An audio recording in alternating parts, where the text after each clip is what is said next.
Good morning, everybody. Welcome to Satan and Coffee. I think my computer did that thing again where I turned my mic down.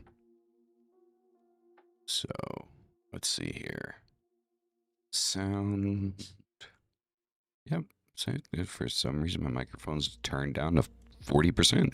There it goes. See, now you can hear me more. I don't know why Windows thinks it knows where to put my, mic volume at. Kind of ridiculous. Good morning, everyone. Welcome to Satan and Coffee. Glad everybody can make it. Disciple, welcome. Melissa, welcome. Tyrogue, welcome. Mr. Grimm, welcome in. It's good to see everybody. Hope you're all doing well. See, the beautiful thing with the lo-fi, right, is I can leave it playing in the background. And it doesn't overpower everything. Disciple, did you see the intro and then see me? Did you see the intro when you got in here? Like, I mean, just. Did you see the intro?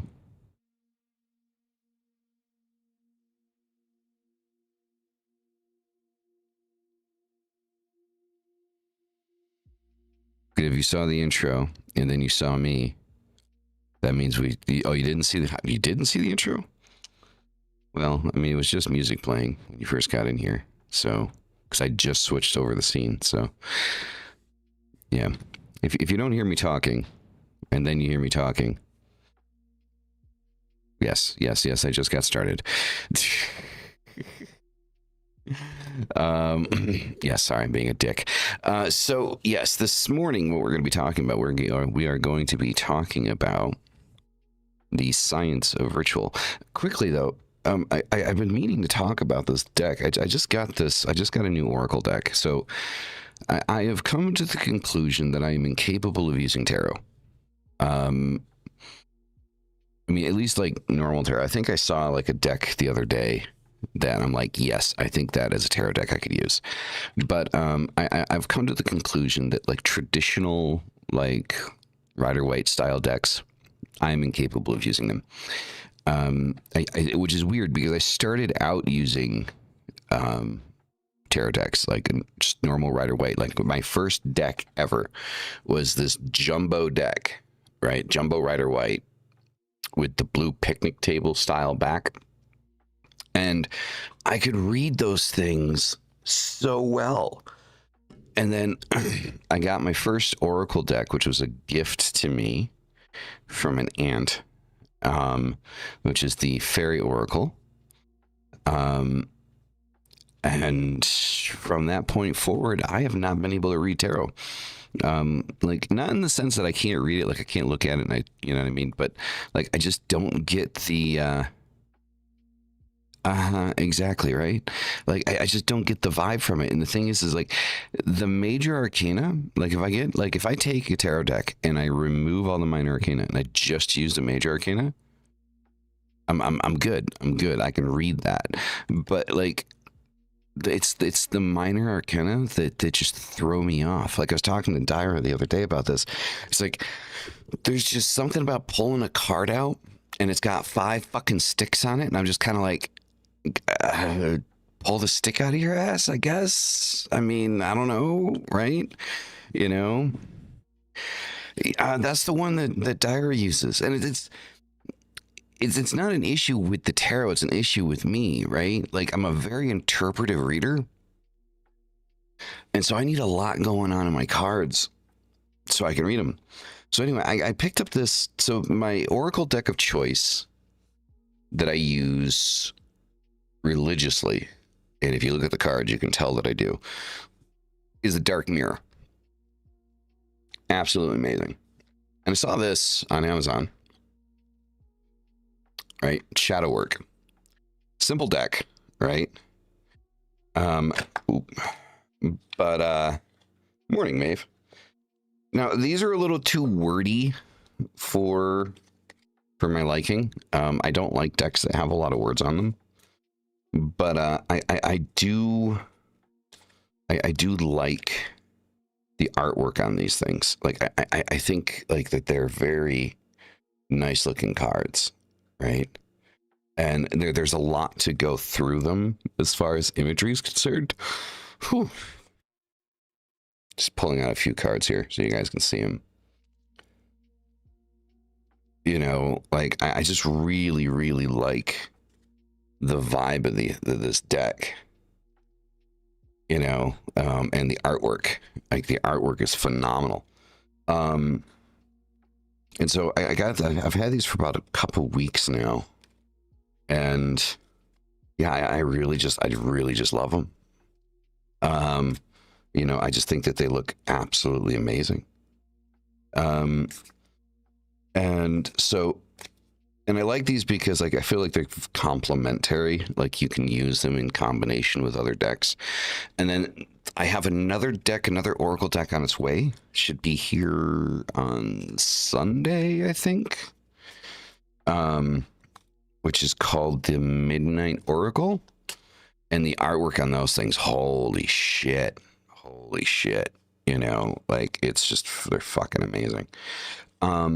So yeah, I'm definitely an Oracle reader.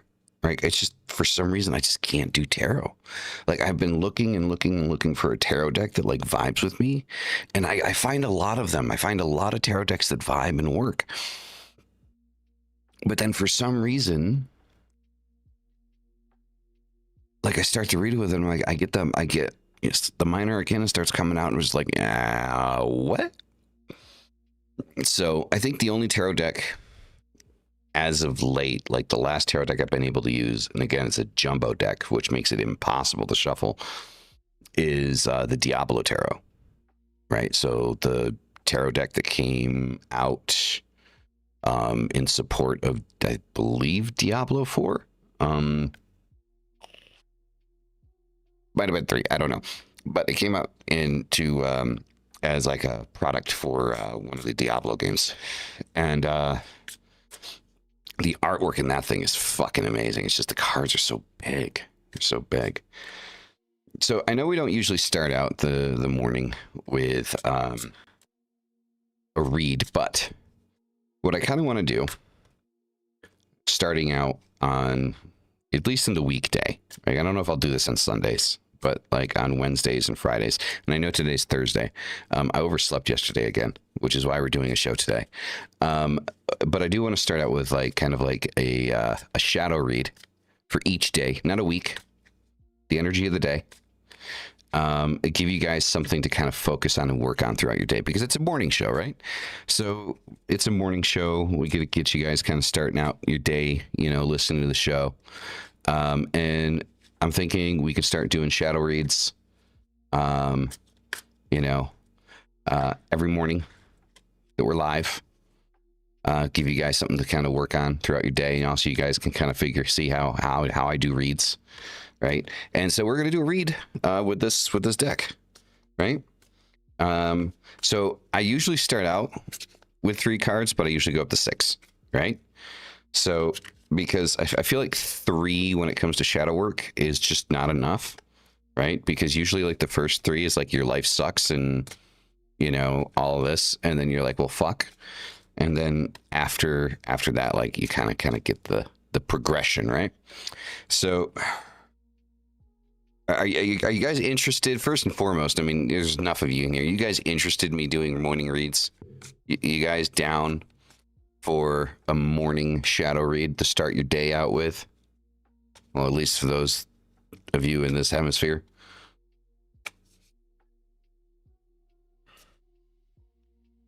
Excellent, excellent, awesome. All right, let's do it. Shadow read to start your day out. Obviously, with Oracle decks, at least these types of oracles, there are no reversals.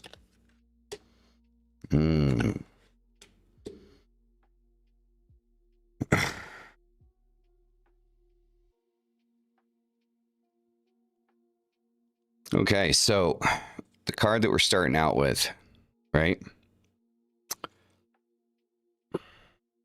Your fullness is sacred. Big emotions, loud truths, worthy presence. So What I'm reading off of this, though, right? It sounds like it would be something positive, but the way that I read off of this is maybe maybe we're focusing today a little bit too hard on what we don't have, right? We're not being grateful for the things that we do have, right? We kind of start the day out waking up being like, why can't I do this? Why didn't I do that? Why can't I have this? Why can't I have the time to go here and do this? Right? And that falls right into kind of like the big emotions and loud truths, right? And worthy presence is like, you need to find yourself worthy every day. You need to find the life that you're leading worthy. Instead of focusing on all the shit that you don't have or all the shit that you want or all the shit that you wish you could do, we're focusing on, wanting those things that we don't have and kind of ignoring the shit that we do have. Not appreciating the stuff that, we do have. And I think that this emotion comes from this idea of wanting more, comes from being afraid of losing what we do have. Because if we have more, then we lose more, then we can sit there and say, well, at least I still have this, right? Instead of saying, I'm grateful and I'm happy that I have this. And yes, I'm aspiring for more. And yes, I want more. But I'm still grateful for what's in front of me and what's here today. Right? So yes, the fullness is sacred. But in that sanctity, we also need to not forget that which we have currently in front of us and the reasons why we want to push forward and we aspire for more. And that follows greatly into pain as a teacher. Recognition of your pain, recognition of what you went through to get to where you are, to be grateful of what you have. Being able to properly express your pain in a constructive manner, in a way that is assistive, that helps the growth process, right? Which, like Melissa, you said when you first came in, is, celebrating the little wins, right? Being able to express that. This is definitely showing that pain is something that is constantly surrounding us. We are always under threat of pain, right? And I see that, like, with the fire around him. We're always under the threat of pain. Pain doesn't have to be something that is active. Pain can be passive.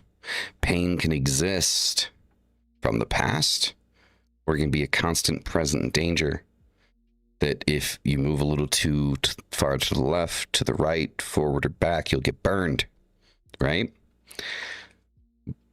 But the focus isn't the pain. The focus is what is in your hands now. Right? Morning, everyone. It is 5:11 here in North California. Well, Evil Gaming, then at least you are getting the morning shadow read, something I am starting now, today. It's a daily read. It's not for the week. It's a daily read, so it's the energy of the day and how to hopefully maybe improve your day.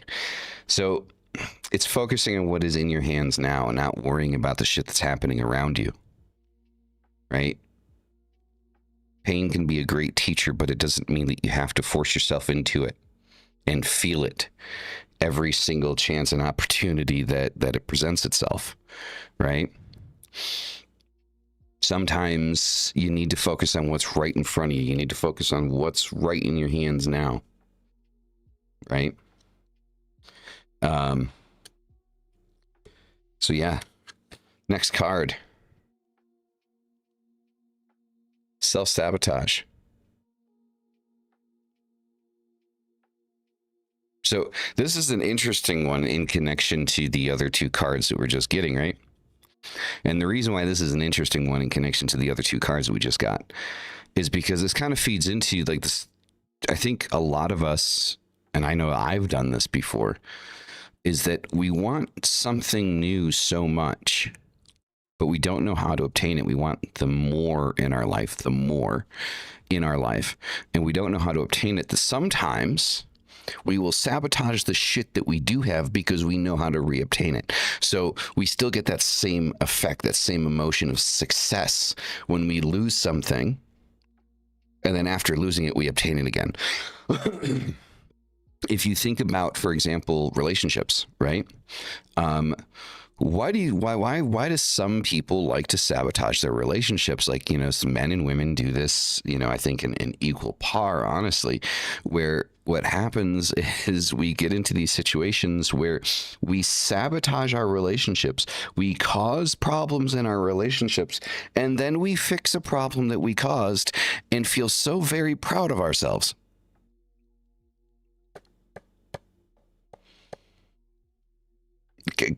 Kind of fucking defeats logic, doesn't it? It's like you fucked up, then you try to fix it, and then when you smooth everything over, you feel so proud of yourself because you smoothed over something that you fucked up to begin with. That's because we know how to do it, right?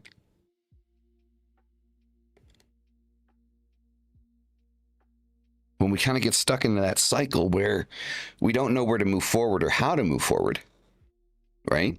What do we end up doing? We move backwards and then we go forward again. Sometimes maybe it's to regain momentum. Maybe we have this idea in our head that, we want to, regain momentum. So if, we break something, fall backwards about 3 steps and then move forward, 4, well, at least we gained a step, right?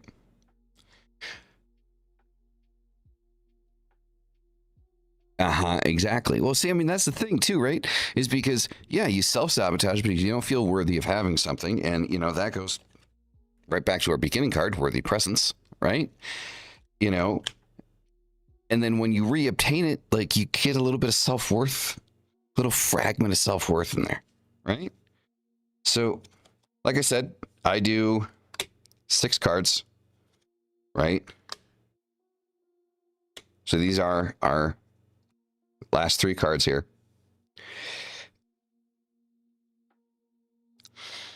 And I think these are going to complete the circle here for us. Okay, so our next one is conflict freeze, right? Shut down guilt and fear of disapproval. And that falls right into the self-sabotage, right? Conflict freeze the conflict. Don't get into conflicts today. Don't do it, right? Shut it down. Don't feel guilty, right? And don't be afraid of disapproval. Don't do that, right? Just shut down the conflicts. Don't get into them. Turn around, go the other way. That's going to be our best bet for today, right? Don't get into a conflict, right? Our next card. Live as one whole. Shadow, light, embodiment. Apart from shutting down conflict, we're doing Zen today, guys. Okay, we want to kind of beckon into the most Zen version of ourselves. And if you're anything like me, I know a Zen version of self is a very hard thing to obtain. But that is definitely what we want to do. Avoid conflicts and find our Zen self, right? And there's a reason we want to do this. Because our final card is betrayal. Broken trust, anger, and heartbreak. So, something today, or leading through today, maybe into tomorrow, and we'll reread tomorrow. Tomorrow's Friday, to see, where we're at. But it feels like there might be something that feels like betrayal today, and I don't think it's necessarily like, you know, your husband or your wife or your girlfriend or your boyfriend or your partner, you know, are, you know, cheating on you, or, you know, somebody at work is trying to get you fired or anything. I don't think it's inherently or necessarily something like that, but something is going to come up today that is going to bring up a sense of potential betrayal. It could be a betrayal from the past. It could be a betrayal that is in its process of happening, or even a betrayal of self. Even a betrayal of self. Like maybe, you know, you're quick to pop off and you're quick to get angry, and so maybe kind of freezing the conflict and kind of getting to that Zen self is going to stop you from betraying yourself and causing you to lose things that you currently have. So that is the energy that I see for today. Is let's not shoot ourselves in the foot, shall we? So yeah, that is the shadow read of the day. And so I don't have as many decks as Mystic, so I'm not going to be bouncing around decks every single episode. You know, I actually have, once my other deck gets here that I just ordered, I will have 3 Oracle decks here with me. Oh, this one popped out. It flipped somewhere in the shuffle, so I'm gonna pull this one too because I think it plays in. Wholeness includes cracks, guys. Wholeness isn't being pristine. Wholeness isn't being perfect. Worry not for perfection, for you shall never achieve it. So yeah, so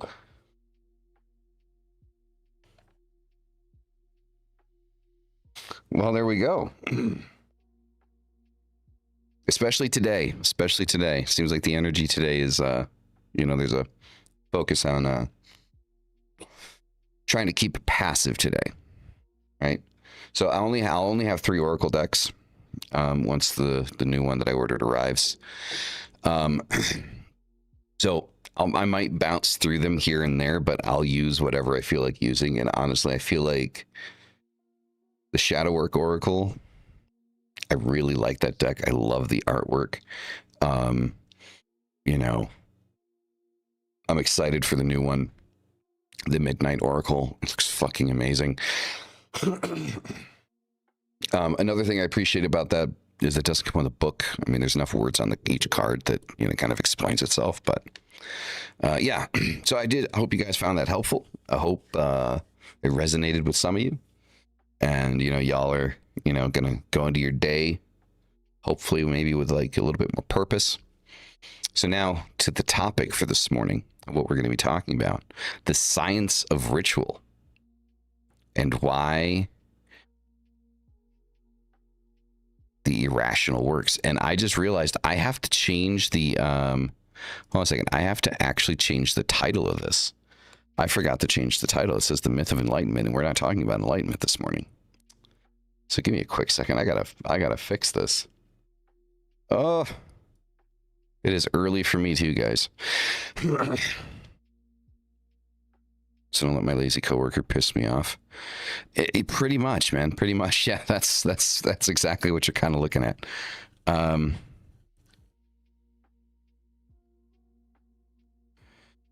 I do not have a card in tarot. No. And I'm going to be honest, like I've gotten to this point, like I was talking about this morning, I've come to the conclusion that I feel not necessarily incapable. I think incapable is the wrong word, but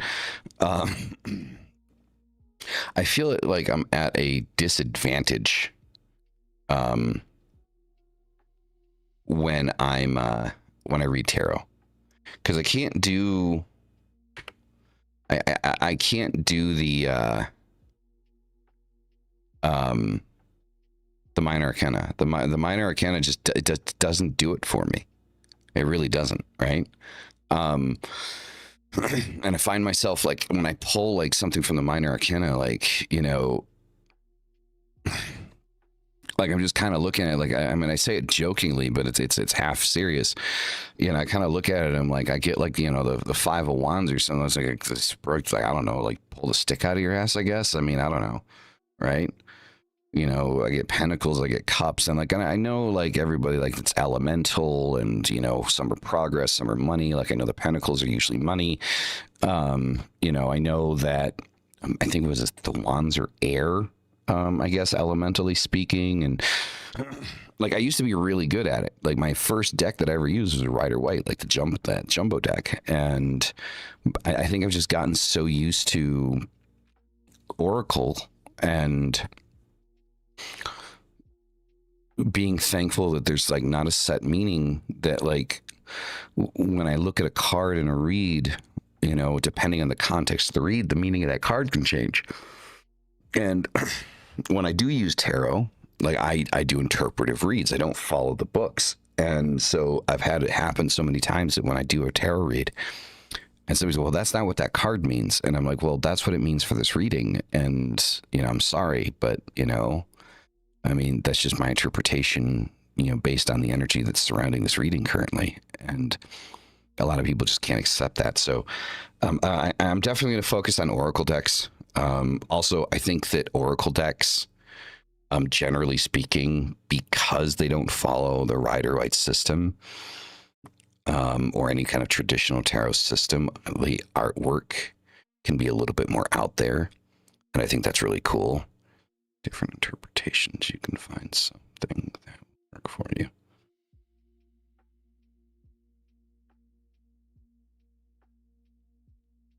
I mean, I'll check it out. I mean, it's not, you know that I'm not against tarot. Like, I'm not against it. I'm not saying don't use it. Like, I mean, I think it's cool that people use it, and I used to.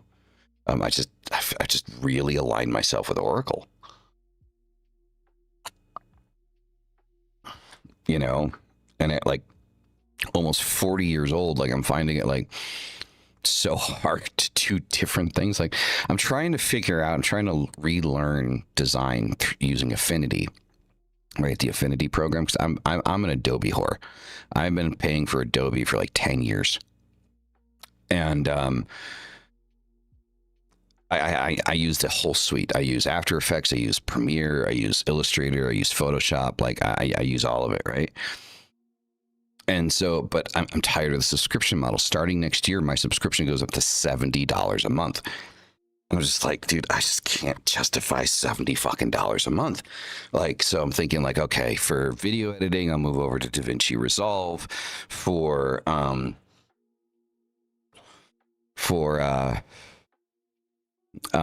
You know, photo editing, I'll use, you know, what the hell is it called? I'll use Affinity Photo. For vectorization, I'll use, you know, Affinity Designer. And I have them, but every time I open them, like, I'm just like, fuck. Like, I try to do something that, like, for me is like second nature in Photoshop, something super simple, and it doesn't work. And I'm like, fuck. Now I got to figure out how to do that. Like, I have to remap all my muscle memory, and then I just open up Photoshop. So, you know,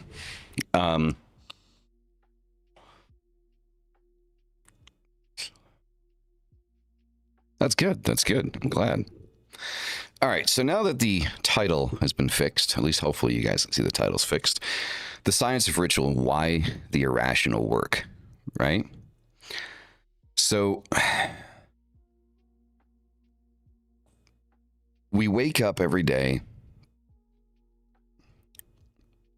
You got on one today? We wake up every day inside a skull, wired for firelight, fear, and meaning. We pretend are rational, or that we are rational, but our blood still answers symbols as if predators wait in the dark. That's why ritual works. Not because spirits demand it, but because our biology does. What we're going to do this morning is we are going to tear into the machinery of ritual and why it transforms us, and why those who reject it usually stay exactly who they are. or who they were. This isn't a superstitious look. This is the architecture of change, right? So ritual isn't science, but it is a psychological technology. And left-hand path ritual is very different from religious obedience, right? So the goal is to explain why ritual functionally works, okay?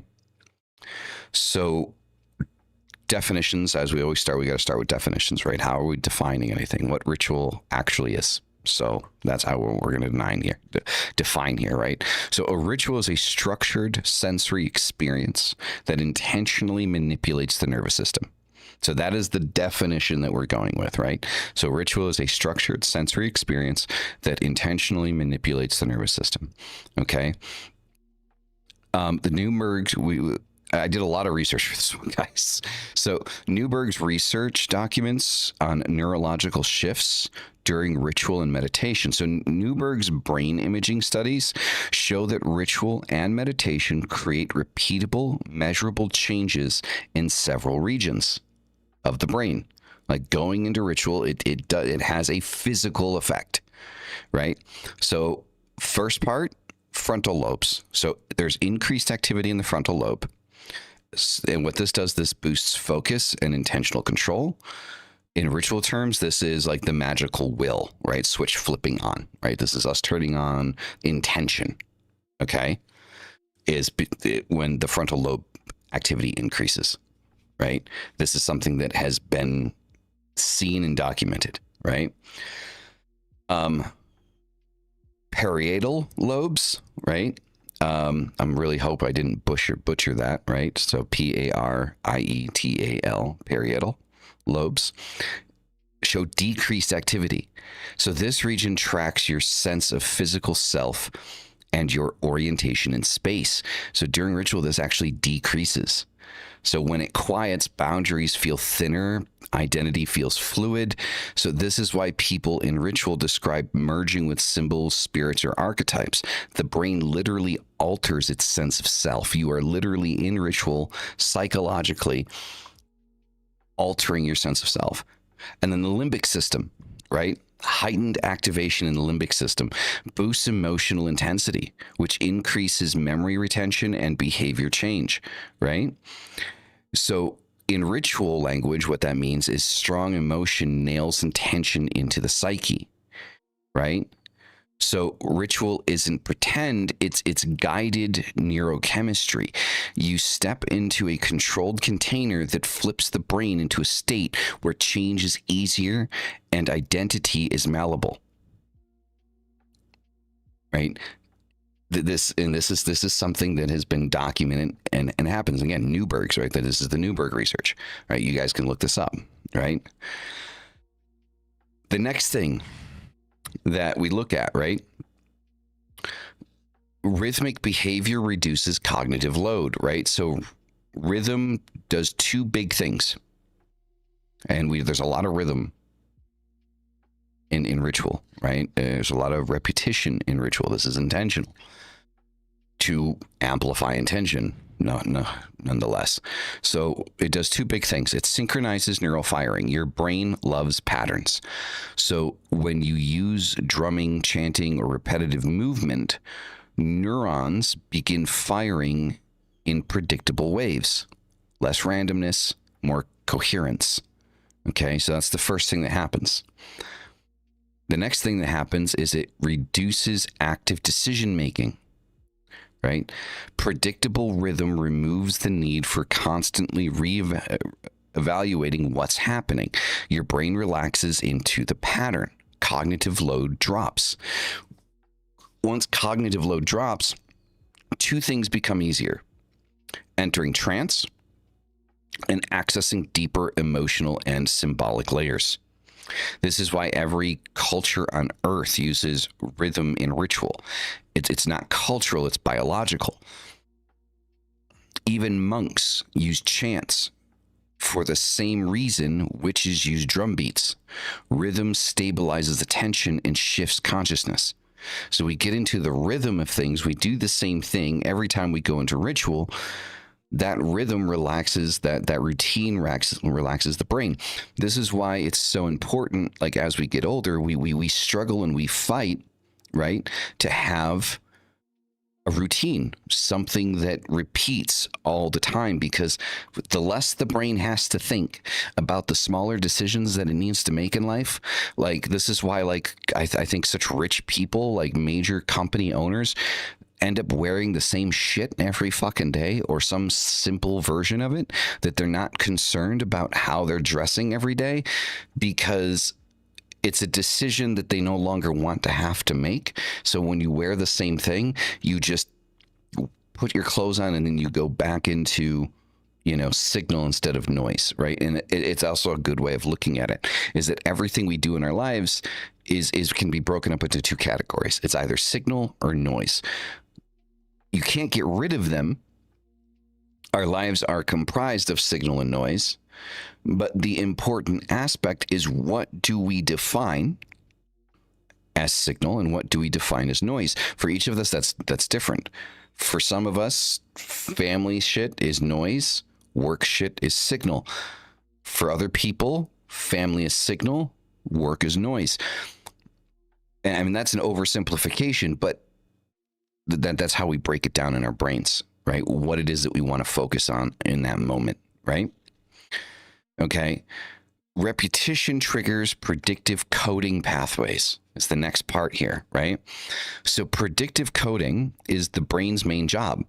It consistently tries to guess what will happen next. Ritual takes advantage of this. Repetition sets expectation, right? If you repeat the same gesture, phrase, or sequence, the brain starts predicting the next step. When the brain predicts successfully, it rewards itself by reducing internal noise. Again, right? Noise signal, right? That creates calm, focus, and a sense of alignment. Then something interesting happens. Once the brain is in prediction mode, it's primed for belief updates. You can insert new meaning into the sequence. The ritual act becomes a carrier signal for new identity, new behavior, new emotional associations. Right? We are the original. Yeah, we are 100%. Right? So some examples of this: you do the same invocation posture for 30 days. Your brain begins to treat the posture itself as a trigger for entering a ritual state. This works even without candles, incense, or atmosphere. The posture now is the state. That's predictive coding hijacked for magic. You can take something so simple in your life, and if you repeat it enough times, the brain begins to just activate in a certain way when you do that thing, because it knows what's coming next. Train the brain. Right? So if you think ritual is robes and candles, if you strip it down, it's controlled sensory overload. It's a reset of your predictive loops. You give your brain a script, and it responds by updating the story of who you are. So these are all things that we can actively look at in ritual. We start creating pathways with subconscious weights of the data we process. We begin to predict what is next. The more we repeat and pattern, the more weight it is provided. Exactly. And this is also why, like, when you look at like trauma responses, right? Like with people with ADHD or, OCD or like anything like that, any type of, neurodivergence of the sort, there's a trauma response that usually happens with a lot of people that come from like abusive families and stuff like that. This predictive behavior is cranked to 11, right? And it's something that's visible. Visible? Sorry. It happens with me. I do it. I don't know why I'm so phlegmy this morning, guys. I am so sorry. Hold on a second. Excuse me. My apologies. So the predictive pattern thing is cranked to 11. So what I do when I meet somebody is I describe it this way. My brain creates a baseline of a person's behavior. So when I first meet someone and I first start talking to them, my brain subconsciously, at the same time that I'm talking to that person, is creating a behavioral baseline of who and what that person is by how they react and what they do, meaning that it creates a predictive pattern of saying, if I do this, this person's going to do this. If I say this, this person's going to say this. The problem with that is that the moment that somebody stops, for the stupidest reason, right? Stops responding how your brain expects them to respond, your brain completely goes haywire and thinks that everything is crashing down around you. So it's a superpower in a way, but it's also terrifyingly unstable. So there's that, right? So the next part that we're going to talk about, the function, what ritual does to the brain. Okay. So the three main points here, right? So ritual induces measurable changes, right? So it reduced activity in the parietal lobes, increased limbic activation, right? And heightened focus via dopamine and neuropilin. Okay. So the parietal lobes maintain your spatial awareness, right?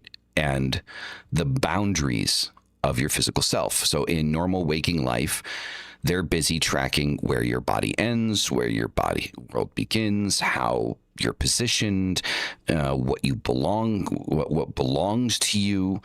During ritual, meditation, trance, or intense symbolic immersion, right?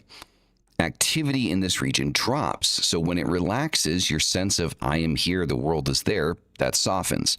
Your ego boundaries feel permeable. Symbolic content feels more real and immediate. Identity becomes fluid rather than rigid, right? So this is the neurological backbone of possession states, astral work, union with archetypes, feeling a presence occupy the ritual space, merging with a sigil or deity form. People think this is supernatural, but it feels, because it feels supernatural, neurologically or neurobiology just explains the doorway. What you do with the open door is magic. So this is the important thing to pay attention to right there, right? So neurobiology explains the doorway. What we're talking about is the doorway. We're not explaining away magic, right? That's one thing I want to make sure we're on point here about. I'm not doing this to explain away magic or say that magic isn't real. Magic is 100% real. What we're talking about is the doorway to it. That's what this conversation is. Okay. So our neurobiology can explain the doorway. What we do when that door opens, that's the magic, right? So the next part is the increased limbic activation, right? So the limbic system controls emotional intensity, memory, formation, and motivational states. So when you're in ritual, emotional arousal spikes, symbolic content gets amplified, personal meaning attaches faster, and intention gets burned into long-term memory. This is why a ritual can change behavior from more effectively than a dozen journal entries or therapy sessions, right? Emotion acts like industrial strength glue. The limbic system marks the experience as important. Once something is emotionally flagged, the brain revisits it, reinforces it, and reorganizes it around it. This is also why blood rituals feel heavier, chanting feels powerful, and invoking a demon form hits the nervous system harder than affirmations. You're pulling emotional voltage into the circuit.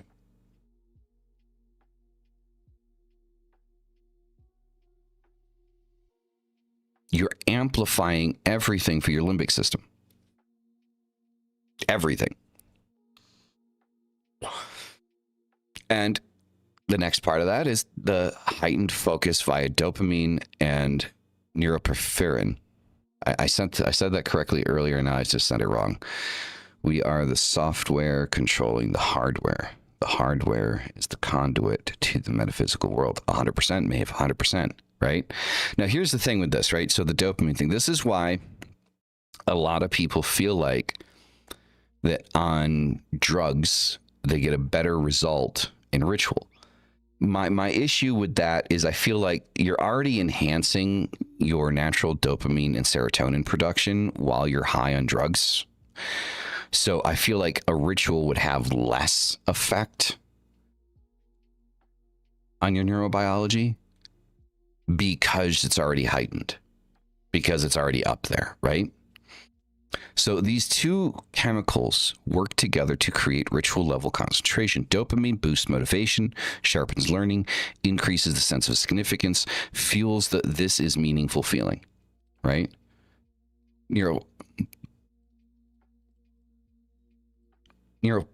I can't say it now. Neuroparaffin increases alertness, heightens sensory clarity, narrows attention to the task, shifts you to the high engagement state. In ritual, the combination creates a temporary upgrade, right? Distractions drop away, your mind locks into symbols, gestures, breath.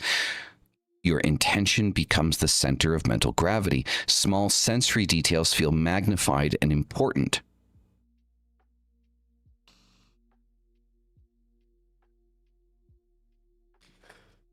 I think yes and no. Discipline, disciple. I think yes and no.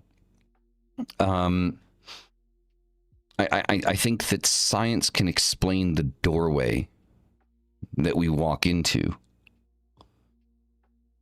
to perform magic. I feel that magic itself is supernatural. It's metaphysical. But how we get to that point to perform it can be explained through science. And again, that's the conversation that we're having today, right? So again, right? So the ritual and the combination of these neurochemicals creates a temporary upgrade, right? So distractions drop away, your mind locks onto symbols, gestures, and breath. Your intention becomes the center of mental gravity. Small sensory details feel magnified and important. This is why people enter trance easier than they expect. It's not mystery. It's chemistry doing exactly what it's supposed to do when sensory input becomes intense, intentional, and ritualized.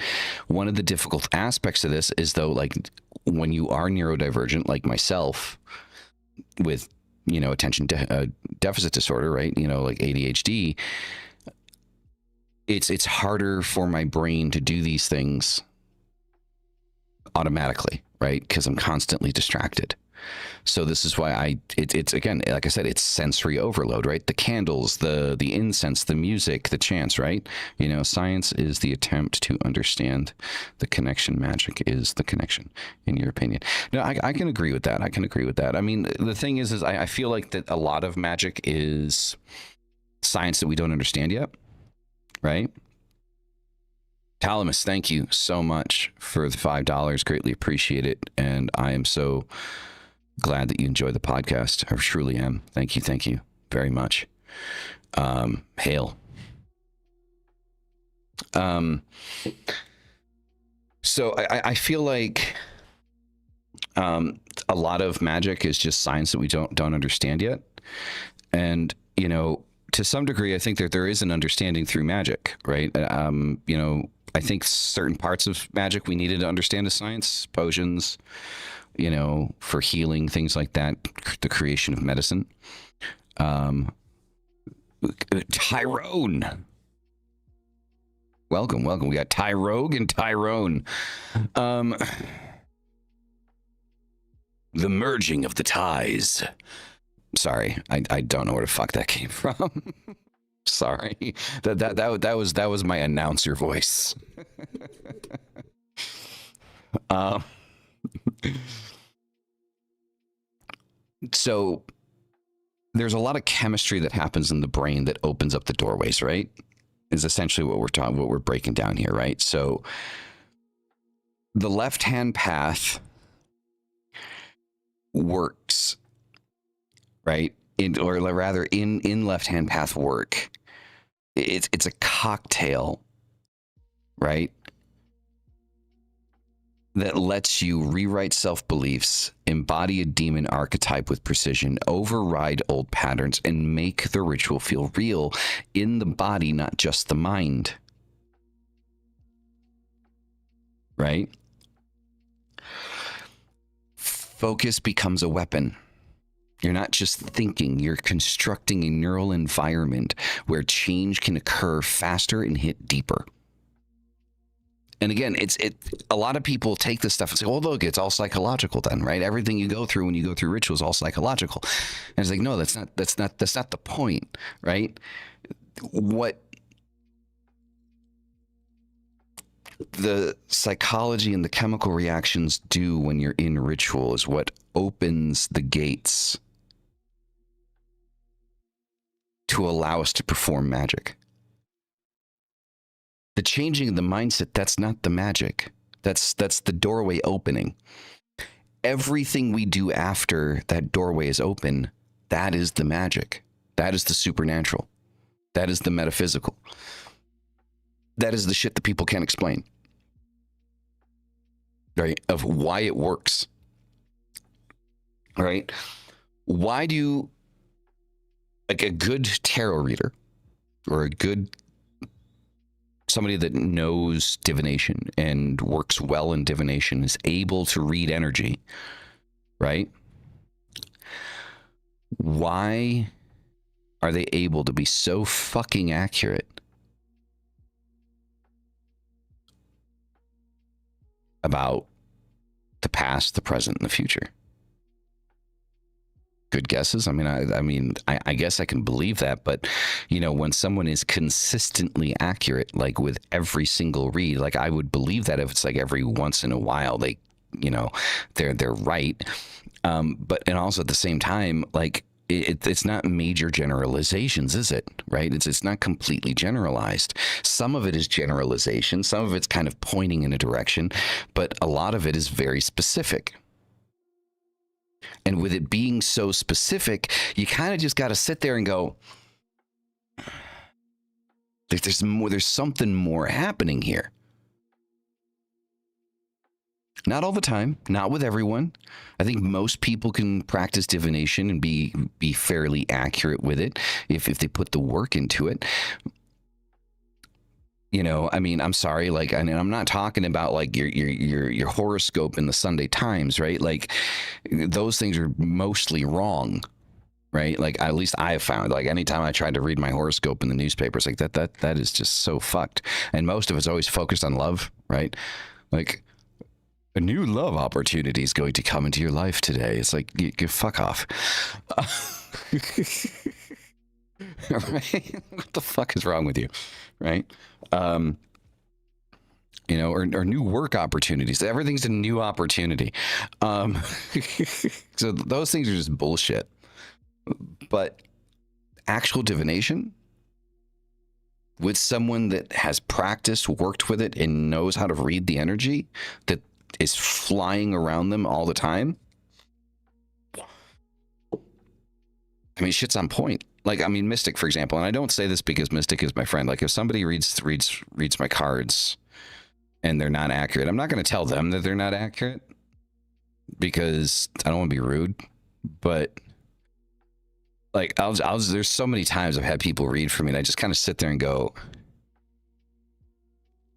God, it's such bullshit, right? You know, it's just like, what the fuck, man, right? And what they do is you can tell that they're trying to pick for information, right? Right. So when they go in, it's like, oh, I'm sensing someone else. It's a man. No, it's a woman. No, it's a dog. Right. Is it a brown dog?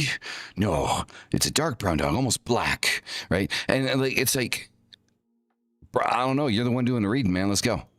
Like, you know, like it's like, what the fuck, homie?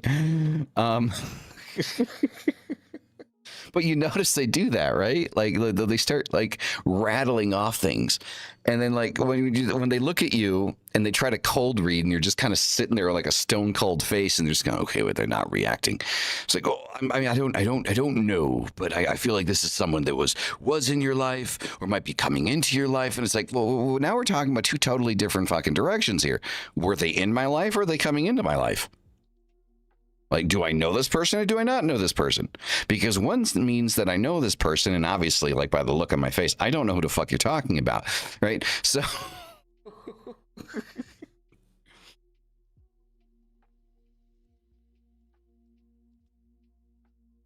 the marketing thing, yeah, right. So it's like I'm just kind of like,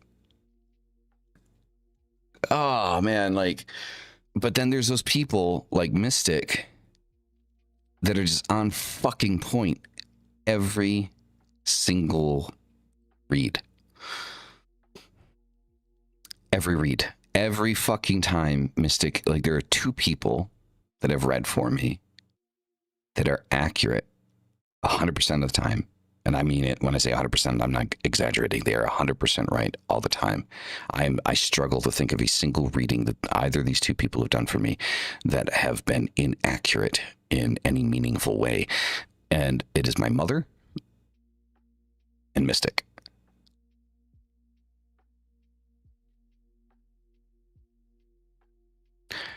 Anyone else that I've like had do a reading for me, like through Twitch or, you know, anything like that, like they start saying some shit and I'm just kind of like, yeah, maybe, I guess. I mean, I don't know. Like, so yeah, that's the thing, right? So I think that like divination's one of those things, right? It's one of those things that's just like you just can't explain like the accuracy. And for me as a skeptical individual, like I'm not one of those people that are going to sit there and say, yes, all tarot readers read perfectly fine and they're amazing. And no, because they're not. Like more than half of the people that have read for me read like shit. They read like shit. It doesn't make any fucking sense. They're trying to fill in gaps. They're trying to go through it as quickly as possible. They're not actually connecting with the cards. It's definitely more of an entertainment thing for them. And that's perfectly fine. There's nothing wrong with that.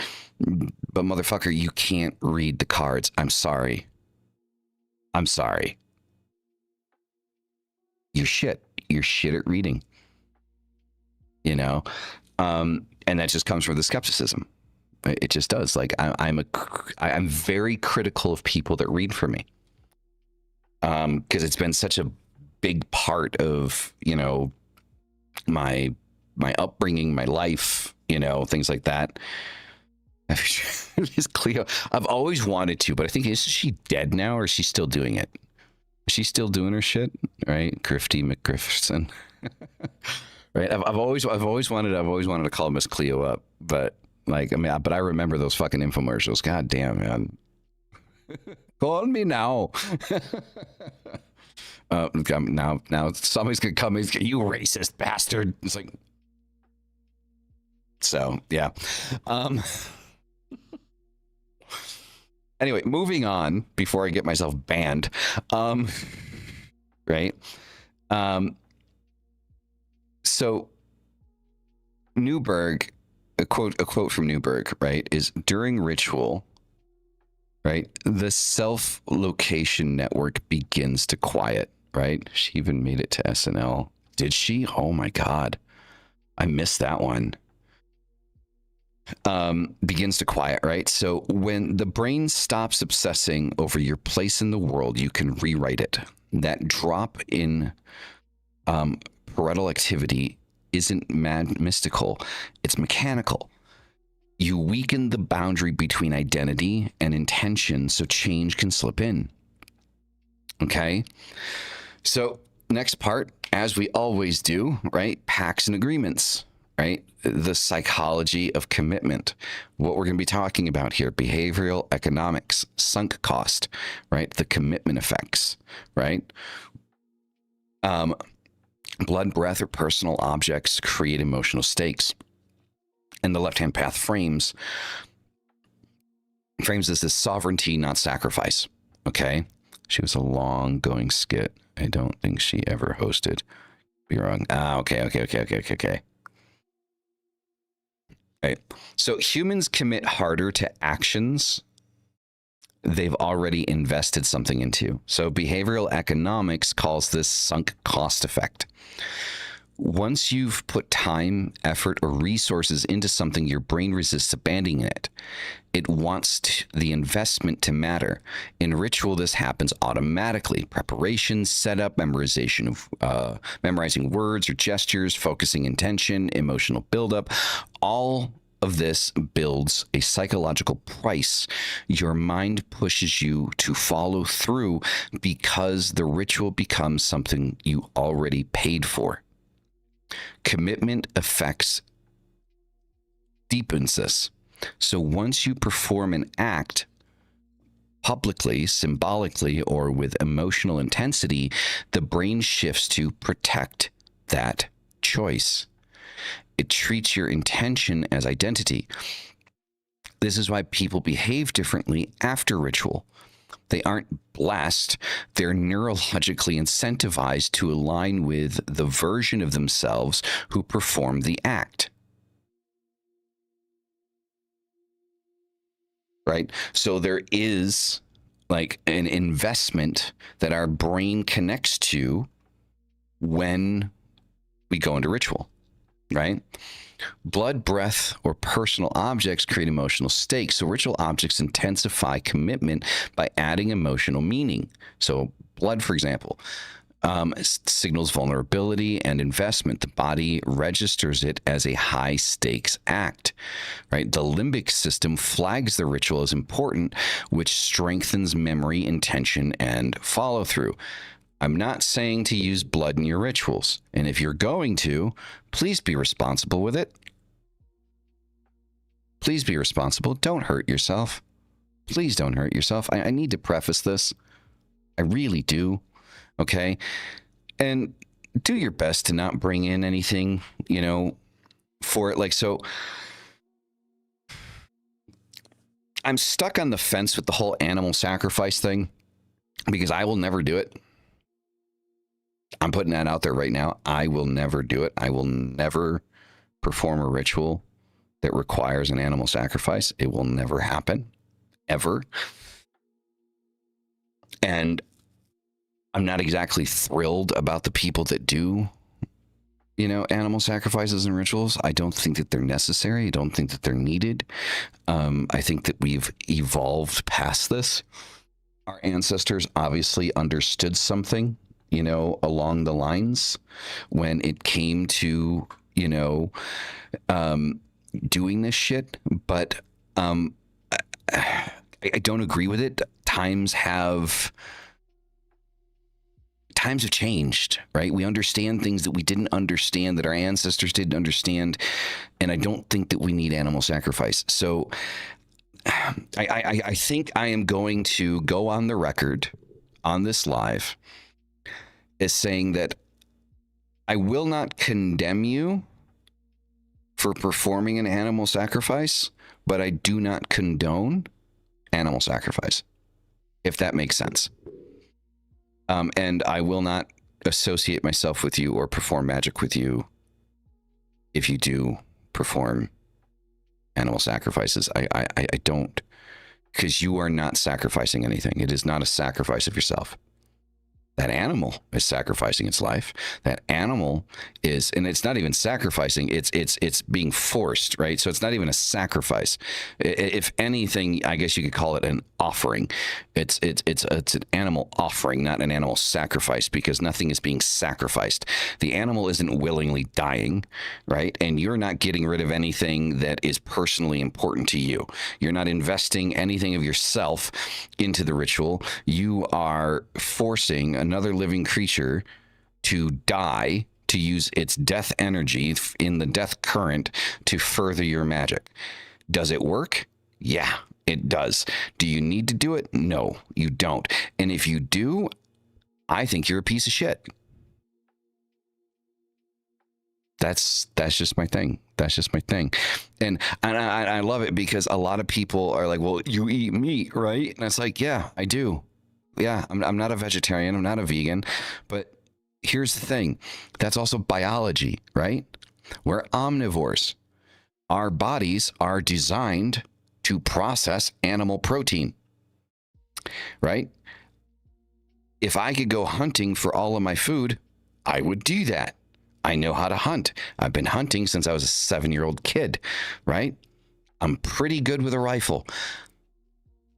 That's not always an option, right? We are omnivores. Our bodies are designed to process animal protein. And it's not just the protein that we get from the meat.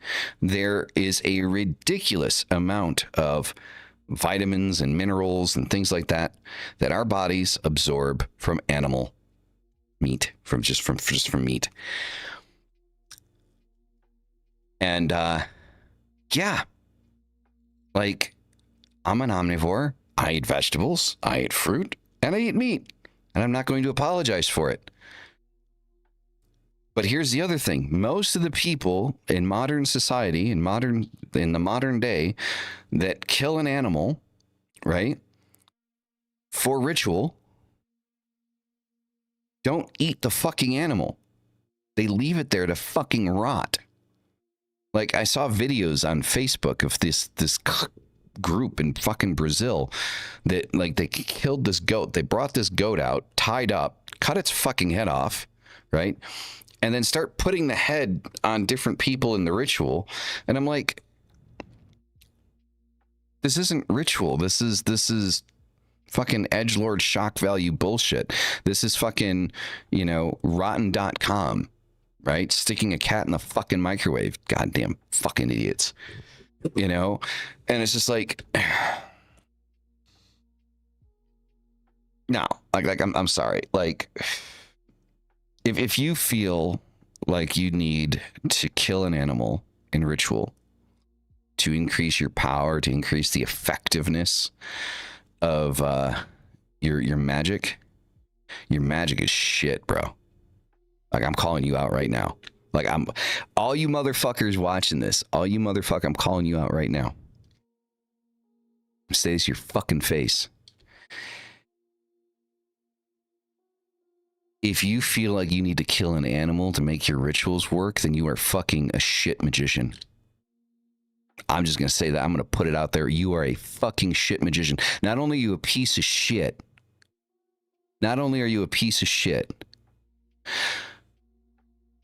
but you're a shit magician. You have no fucking power because you're not using your power, you're using the death current. That's not your power. You have no power. You're fucking useless. Come at me. Say something.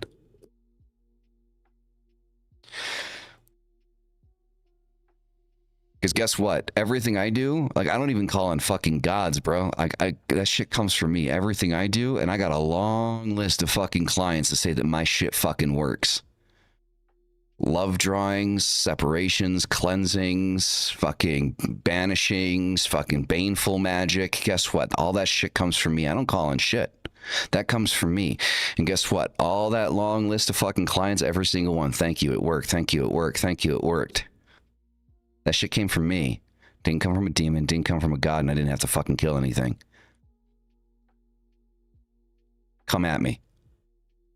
Fucking come at me. Because, like, these motherfuckers will fucking, like, they get fucking, like, rabid with this shit, right? And that's their big argument, right? It's like, what's your problem with animal sacrifice? You eat hamburgers? Go fuck yourself, man. This is two totally different fucking things. Right? Like, you're not frying the goat up after you're done fucking killing it, are you? And you don't do it in a humane way. Right?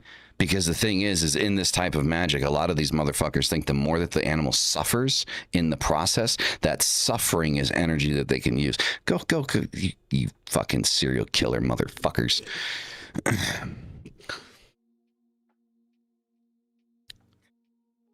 So, yeah, that's. I'm laying the stance down now, right?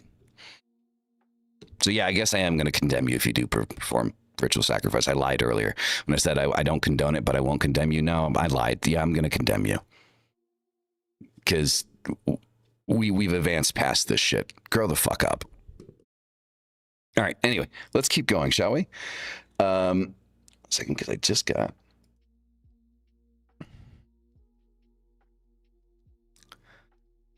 got a message from somebody.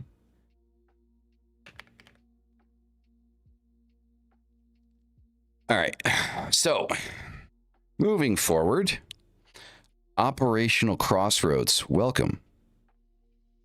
Operational crossroads. Operation crossroads. I always wanted to do that. I always wanted to go to like Mississippi, like Louisiana or some shit and find like a crossroad, like a dirt crossroad. The idea of that though kind of scares the shit out of me. Like, I'm not going to lie. Like, so, but it does kind of scare the shit out of me a little bit.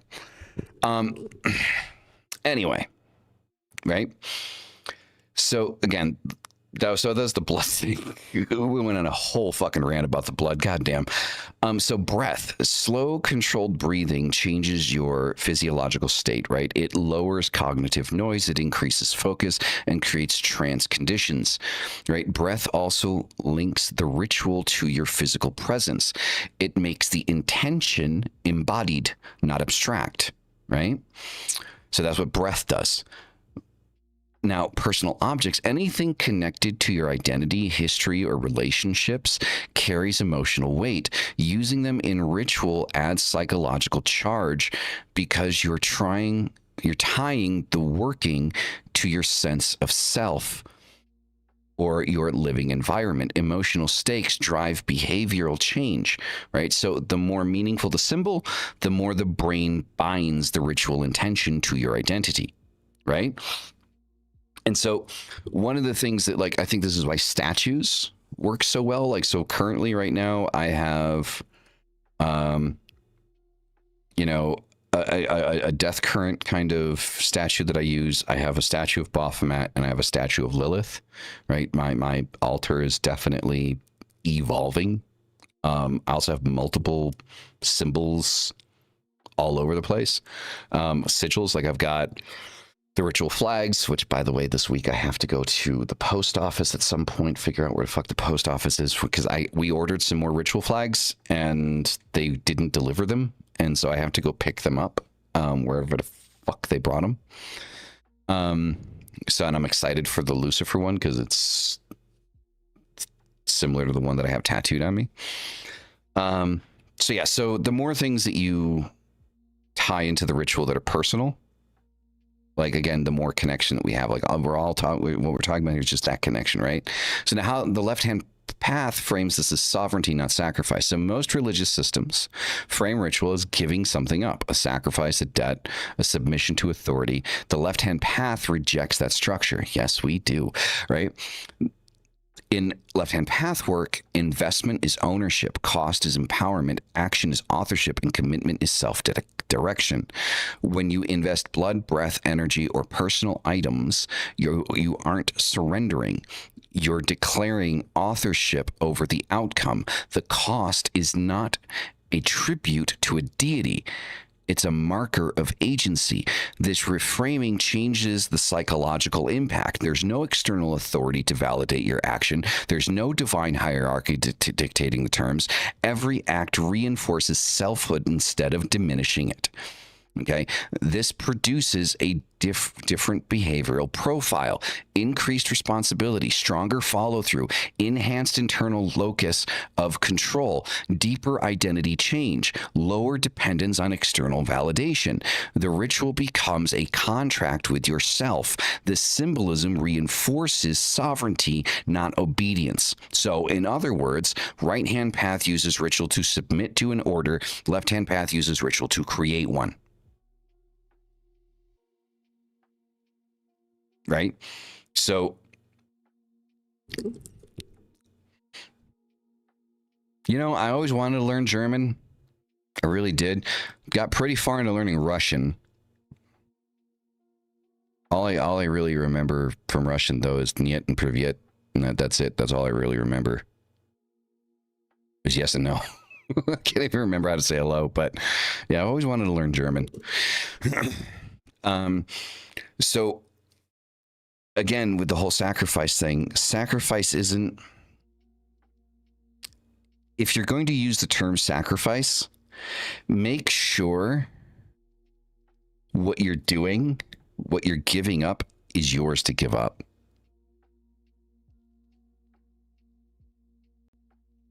No, I just saw you guys speaking German, and I'm just kind of like,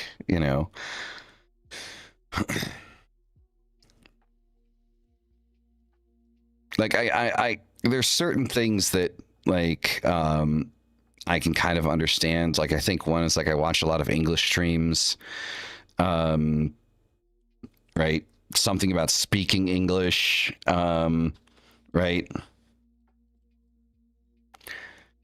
So yeah, like there's things that like I can interpret, but yeah, I know enough passively I think to piece some shit together. All right, so going back to what we got going on here. So there's a big difference between sacrifice and offering. I experienced a real sacrifice is you give away something you love and you do not know what to expect in return. I agree with that sentiment. And yes, like we did go down the whole rabbit hole of like animal sacrifice and shit like that. And I called out a bunch of fucking, probably half of the occult community to come at me because I think that people that use animal sacrifice have no power whatsoever. Right. So we went down that rabbit hole. But I mean, the thing is though, like I am willing to like back that shit up, right? Like I mean, like I'll put it this way: I'm willing to get two different clients that want a similar outcome. Somebody that does an animal sacrifice for that person, and me using my own magic, my own ability, not even calling on a demon, not calling on a god, nothing like that. Me doing what it is that I want to do. Right? And how I do it using my power, my ability.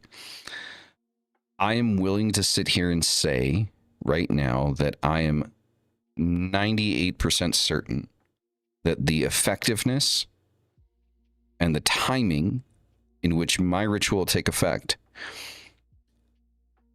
is significantly better than that of someone that would use an animal sacrifice. I am that fucking confident in what I do. I am that fucking confident. I have not got a single fucking complaint from any client that I've done ritual work for.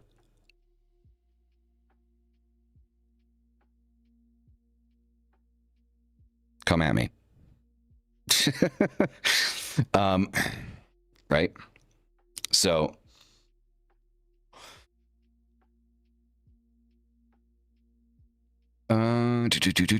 so a pact works because you made it expensive. When I say pact, it's a pact with yourself, not a pact with something else, right? So it's a deal you make with yourself, a contract you write with yourself, right?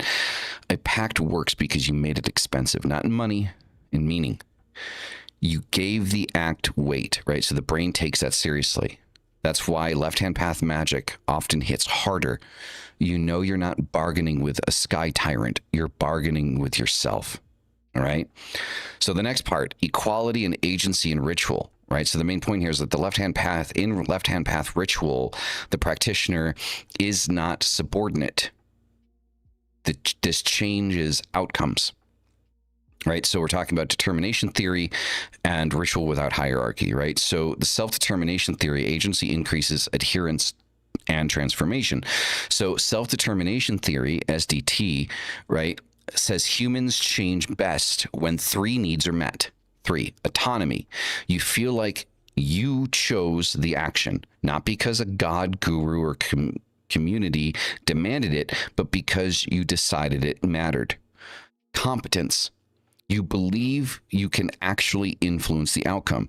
Ritual builds this through by giving you structure, tools, and clear steps. Every gesture reinforces the internal message. I have the capacity to do this. And relatedness. In the right-hand path rituals, this refers to belonging to a religious hierarchy. In left-hand path ritual, its relatedness shifts inward, right? So you feel connected to your self-concept, your demon, your shadow, your chosen identity. When a ritual satisfies all 3, the brain leans into the work. So you follow through more, internalize the intention faster, maintain behavior long term, experience stronger identity changes. People often think magic sticks because of spirit influence. Psychology says it sticks because agency accelerates transformation, right? When you author the ritual instead of obeying it, the nervous system treats the outcome as yours to maintain. That's why left-hand path practitioners get more durable changes than those performing traditional hierarchical rites.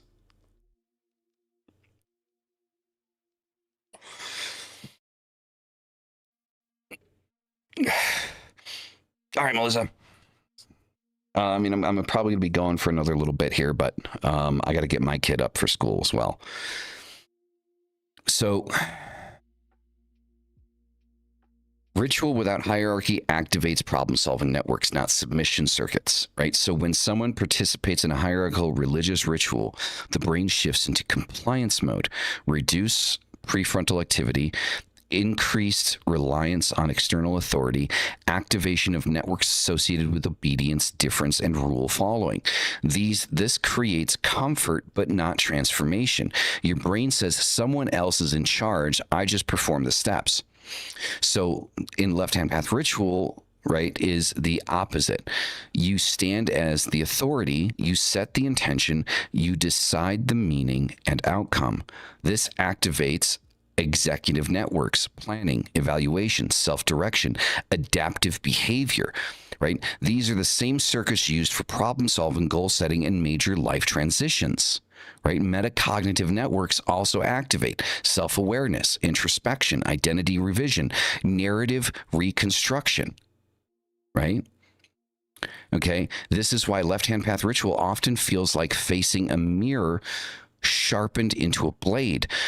You are not performing obedience. You are restructuring your internal architecture. There's also a safety behavior switch. Hierarchy triggers follow. Sovereignty triggers act. When you remove hierarchy, the brain assumes responsibility by default.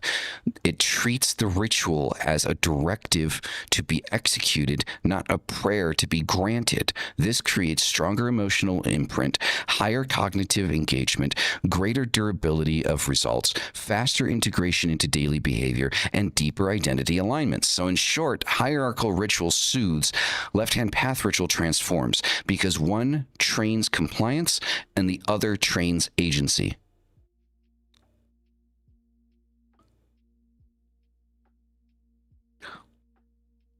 So most people beg the universe for scraps. Left-hand path practitioners issue commands into the abyss because they've accepted responsibility for the result. The brain listens differently when you speak as the author instead of the servant. This is why sovereignty and agency and self-deification are so damn important. This is why we talk about the left-hand path forever, and kind of ignore the stuff that we do that's right hand path related, because we're talking about the differential of internalization and externalization. Left hand path is internalized, right hand path is externalized. Saying that you're a left hand path doesn't mean that you don't do anything ritualistic in sense of right hand path. It just means that the focus and the paradigm is internalization, focused on the self. Okay.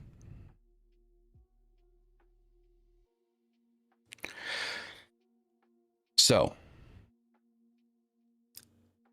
we've got 2 more segments to go through here, guys. So the next segment we're talking about is technique, how ritual creates real change. So the main methods here is pattern interpretation, symbolic encoding, emotional arousal, and repetition-based neural rewiring. So the brain runs on routines, right? So you wake, scroll, think the same thoughts, feel the same frustrations, and fire the same neural pathways until they become your personality. Ritual interprets that loop, right? So when you do something outside your normal pattern, light candles, change posture, alter your breathing, speak in a different cadence, enter a darkened or heightened sensory space, the brain goes, this is not normal. Pay attention. The shift activates the salience network, right? Executive control circuits, short-term neuroplasticity windows. This interruption destabilizes the habitual self just enough to make change possible. If the pattern doesn't break, the psyche stays locked. Ritual creates the gap where something new can enter.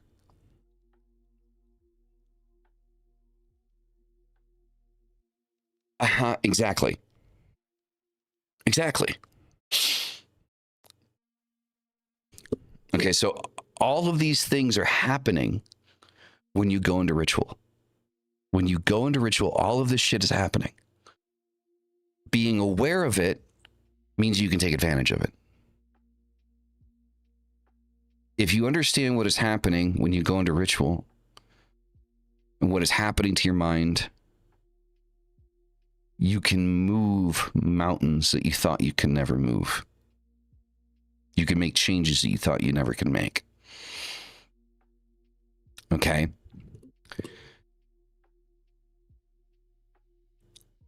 So, again, right? It destabilizes the habitual self just enough to make change possible, right? So if the pattern doesn't break, the psyche stays the same. Ritual creates that gap. Symbolic encoding. Symbols are compressed data packets for the brain.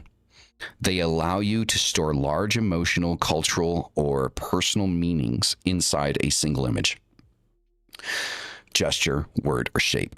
In ritual, symbols do 3 things. Condense intention. A sigil holds a full desire in one graphic shape.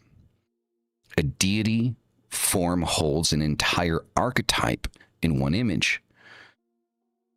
Activate associative networks. Show your brain a symbol and it pulls everything tied to it.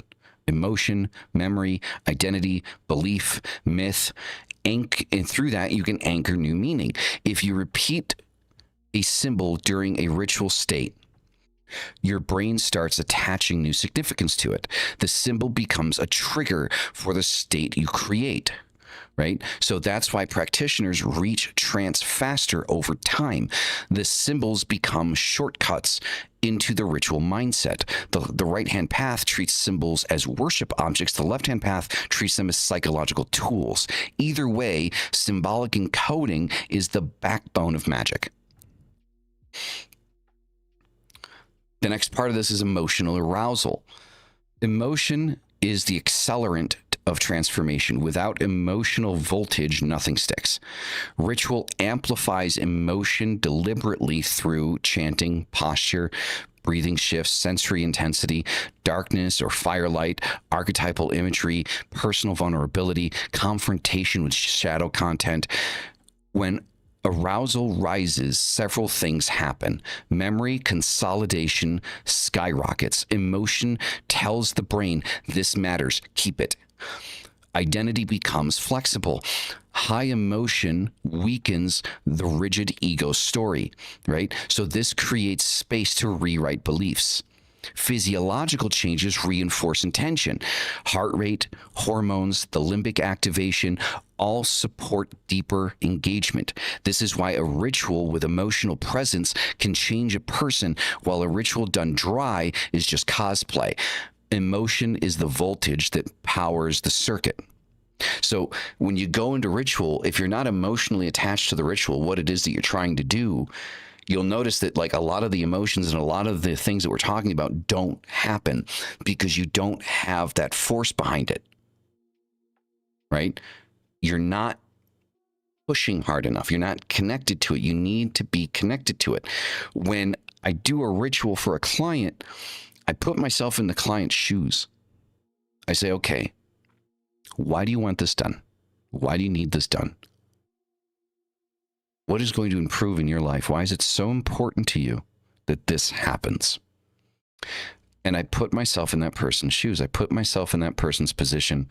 I empathize with their justifications and their reasons.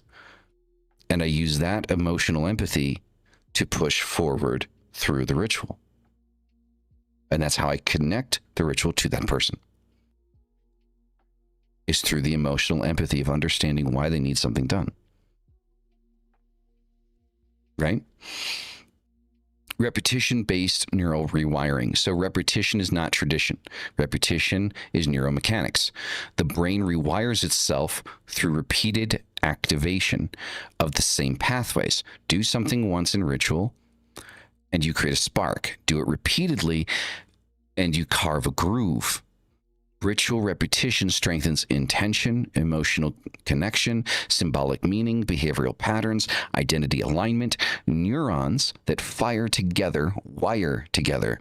Yes, it's cliche, but it's also how every habit, trauma, belief, and skill you possess was built.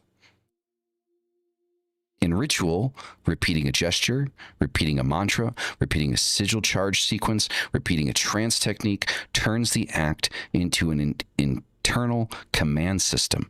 Over time, the ritual state becomes easier. The intention embeds deeper. The outcomes become more consistent. The practitioner becomes the version of themselves they invoked. Repetition makes magic predictable. It turns the extraordinary into new baseline. So your nervous system learns by repetition and shock. A ritual gives you both, right? You interpret your normal script, then insert a new one with emotional voltage. You don't hope to change. You force the system to adapt. Okay. Now, the last part, which is I think the part that most people are probably most interested in, is integration, making ritual results stick. How do you make the results stick? So, ritual without integration is just theater. How do we make it stick? So there's 3 steps to this. Immediate grounding, post-ritual journaling to encode meaning, behavioral follow-through to anchor neural changes. Let's break these down. Immediate grounding. Right after a ritual, your nervous system is in a heightened plastic state. Your body chemistry is running hotter. Your sense of self may be fluid. Your emotional circuits are still firing. Grounding stabilizes that state so the changes you created don't scatter or fade. Grounding works because it re-engages physical orientation. So ritual disrupts ordinary spatial awareness. Touching the floor, drinking water, or steady breathing helps the parietal lobes return to baseline. This stabilizes identity. Brings the automatic nervous system out of high arousal. So ritual often heightens limbic activation. Grounding activities, right, with parasympathetic grounding activates the parasympathetic system. This prevents emotional overload or disassociation. Locks the symbolic work into a physical frame. So stability helps the mind integrate what just happened. Without grounding, the ritual can feel unreal or dreamlike. Grounding makes it usable. So examples of grounding that can actually work: slow breathing, touching a cold object, eating something simple, sitting with your spine straight and your eyes open, letting your heartbeat settle, reorienting by naming your physical surroundings. Grounding is the bridge between the ritual state and the functional self. Without it, the transition stays theoretical instead of practical.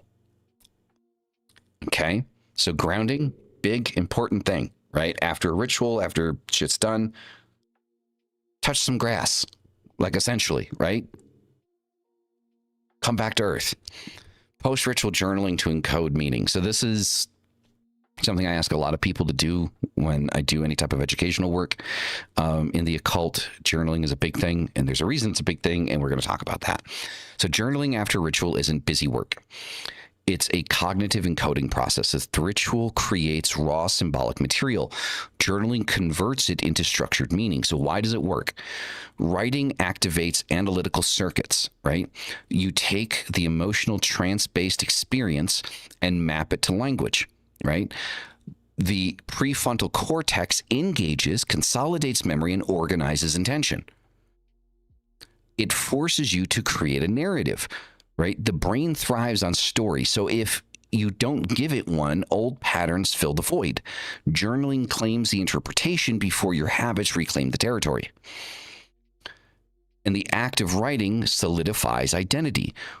Who you were in the ritual can fade fast. Writing preserves the insight while it's fresh and emotionally charged. Journaling also increases follow-through. Documenting intentions makes you more likely to act on them. It creates accountability to your future self. This is why left-hand path practitioners who journal after workings have measurably better results over time. They're not guessing. They're tracking the evolution of the self. This is why journaling is so damn important. You can do this on your phone. You can do this. I prefer using, a leather-bound Book of Shadows and a nice fancy pen. That's just me. I'm old school. If you want to do it on your phone, you can do it on your phone. Okay? And then finally, the behavioral follow-through to anchor neural changes. Oh, we're freezing. Here comes the inevitable reset. Hold on a second, guys. Yeah, hold on. The internet took a shit for a second. This happens at least once every time I'm live. Like I don't get it. Like where the whole computer just takes a shit.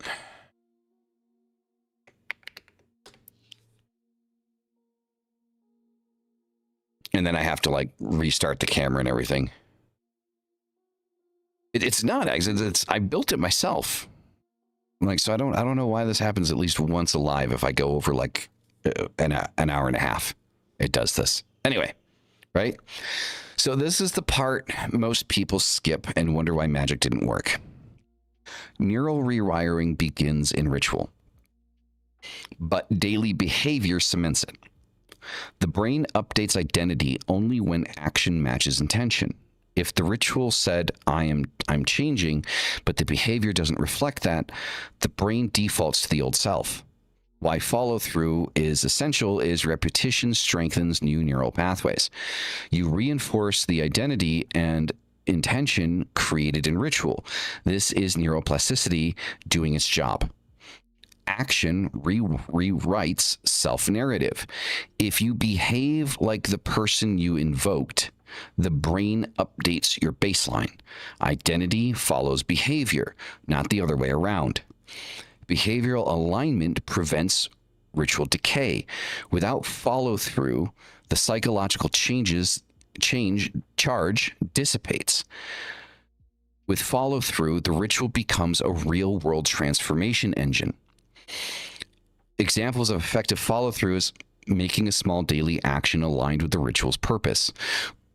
adopting a behavior that contradicts the old identity, setting boundaries that support the new self, continuing a breath, posture, symbolic practice tied to the right, even minimal action signals to the brain. Those changes were real. Maintain them. Behavior is the anchor. It returns ritual from a temporary state to a permanent shift. So the ritual opens the door, but habit walks through it. Integration is where you prove the ritual meant something. Otherwise, you're just playing with candles and waiting for miracles that never arrive. Welcome back. Welcome back. So today has been a complex one. It has been a very detailed episode. I honestly don't see any other way that I could have talked about this.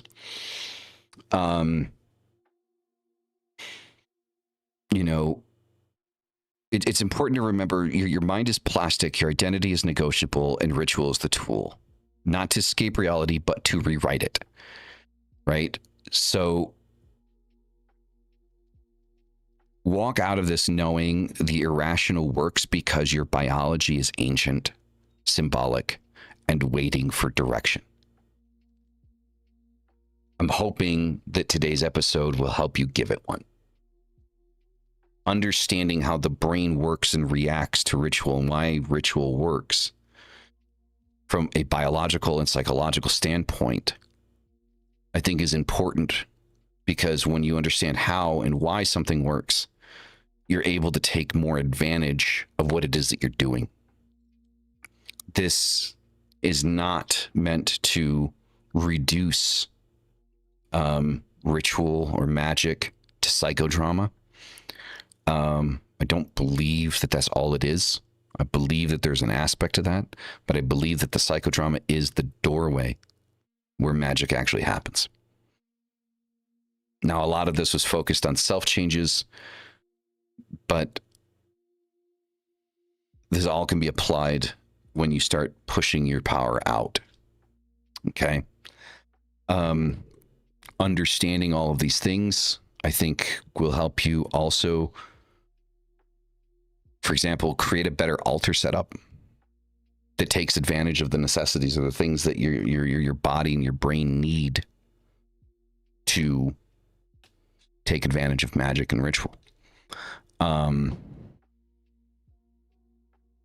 So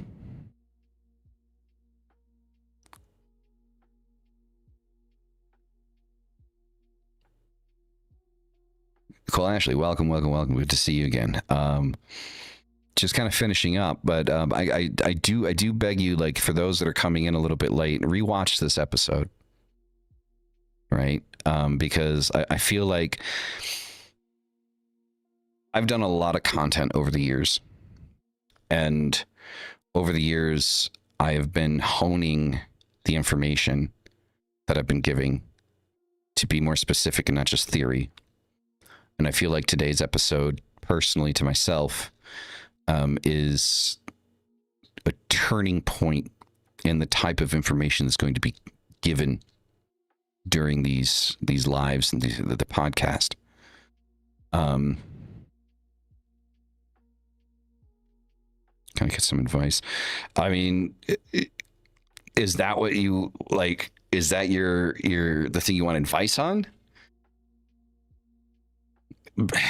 Dude, I mean, I hate to fucking quote a Nike commercial, but just do it. This is the thing, right? So this is the problem that most people have with anything that you want to do in your life. You don't do it. You don't do it. Like, it doesn't matter. And it's not just you, man. I mean, I'm guilty of it. Everyone's guilty of it. You know, people say, I can't do this. And if you say you can't, then of course you can't. You're never going to, because you're saying you can't. You're giving yourself excuses instead of solutions. They're not reasons, they're excuses. Anything that you want to do and anything you want to achieve in your life, that you don't do, you've just given yourself excuses not to do it. And you see, here's the thing. This is the most important thing to remember out of all of this. Yeah? Here's the most important thing. You are going to die.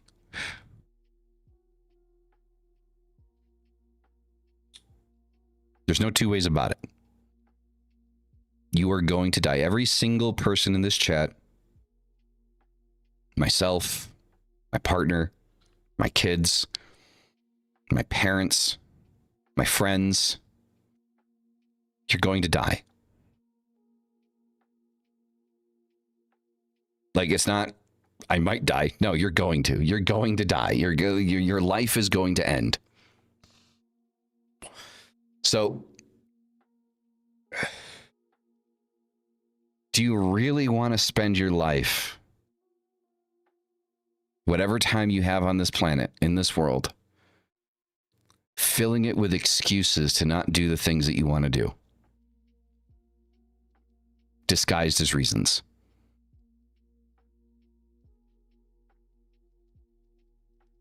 That's the only question that you have to ask yourself, and I'm almost certain I know the answer. Everyone's answer is going to be no. Of course I don't. Then don't do it. Then stop doing it. Of course you don't want to live your life filled with excuses to not do the things that you want to do. Like that's the obvious fucking answer, isn't it? So what's the obvious solution? Fucking do it. Just fucking do it. Whatever it is, just do it. Don't plan on doing it, just do it. When I went to England for 7 months. I didn't plan on going to England, I just went. It was the best thing I did. Honestly, it was the best thing I did for my life. I don't regret it for a second. I didn't plan on going to Istanbul, Turkey, I just went. I didn't plan on coming to Mexico, I just came here.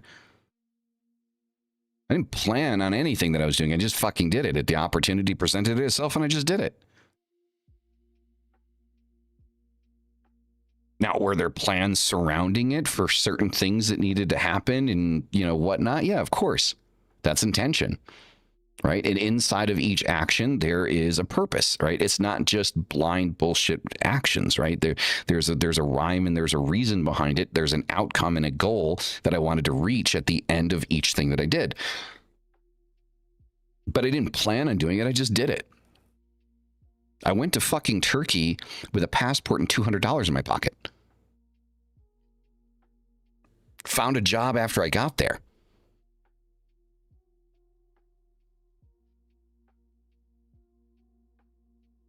Yeah, I do. I live in Mexico.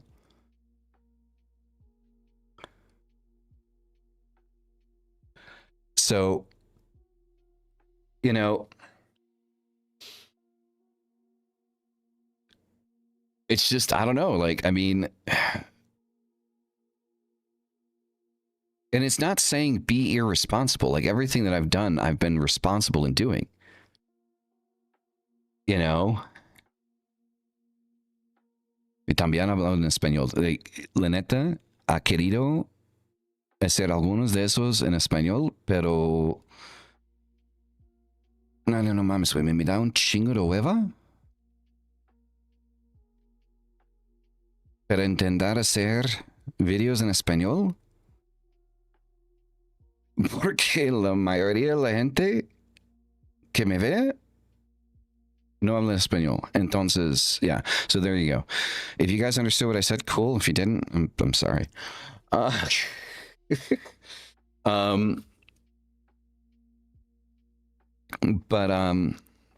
yeah, I mean,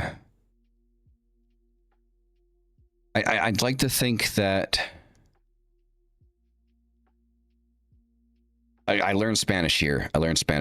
Like, so I always say that, like, hablo cholo, like, which is, I guess, like, I speak street Spanish because, like, I didn't learn in a classroom. I learned from, like, friends and shit. So, like, I know all of, like, the sayings and, like, what they would call modismos and, like, the la majaria is, like, the bad words, you know.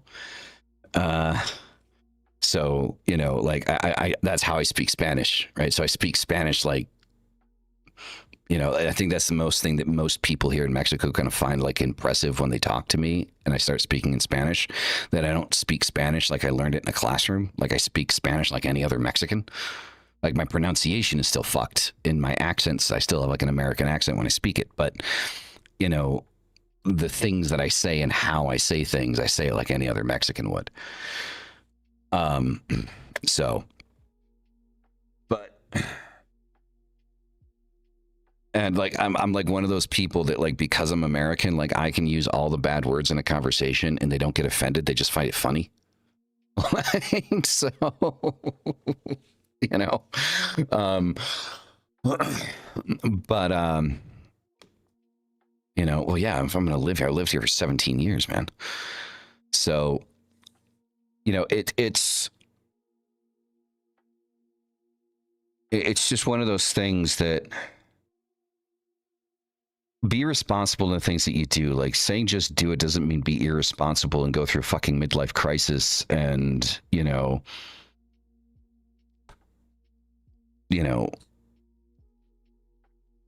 like throw away like the responsibilities that you have in your life. That's not what I'm saying to do, but I fully believe that if there is a will to do something, there is a way to do it. That's simple. And I think that that is one of the biggest things, you know, that a lot of people miss is they just don't do shit. They don't do this. Like, and most people are miserable because of that reason. Because instead of doing the things that you want to do, you're worried about all the reasons why you think you can't. Easiest way around it, just remember that one very important thing that is absolutely unequivocally inevitable. You are going to die.